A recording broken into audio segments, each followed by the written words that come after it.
tartamayaasha kala fasalka Form B iyo tartamayaasha kala 7 waxa xaq u yeeshay in tartanka lagu bilaabo fasalka Form B waxay xaq u lahaayeen galaaskaas in la weydiiyo 5 su'aalood 5 su'aalo la weydiiyay waxay garteen 3 kamid ah halka 2 kamid ah ay haleeli waayeen dhibcaha wadarta guud ee Form B waxay haystaan 6 dhibcood dhigooda tartamayaasha kala 7 iyana waxa la weydiiyay 5 su'aalood oo ay xaq u lahaayeen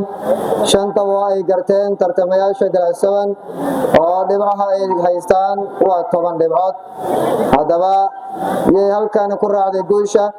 Yusuf nasiibka ka helay kala 7 ayaa waxa ay noqdeen guuleystayaasha hambaliyo kala 7 waxa ay heleen 4 dhibcood oo ay kaga koreeyaan dhigooda tartamayaasha Form B labada dhinacba waxaan leeyahay hambaliyo ardayda inay istaagin halkooda fadhiyaan waxaan ku soo dhaweynayaa maamulka iskuulka Ustaad Cabdiqaadir Gaarane falyatafadal mashkuuran mahjuura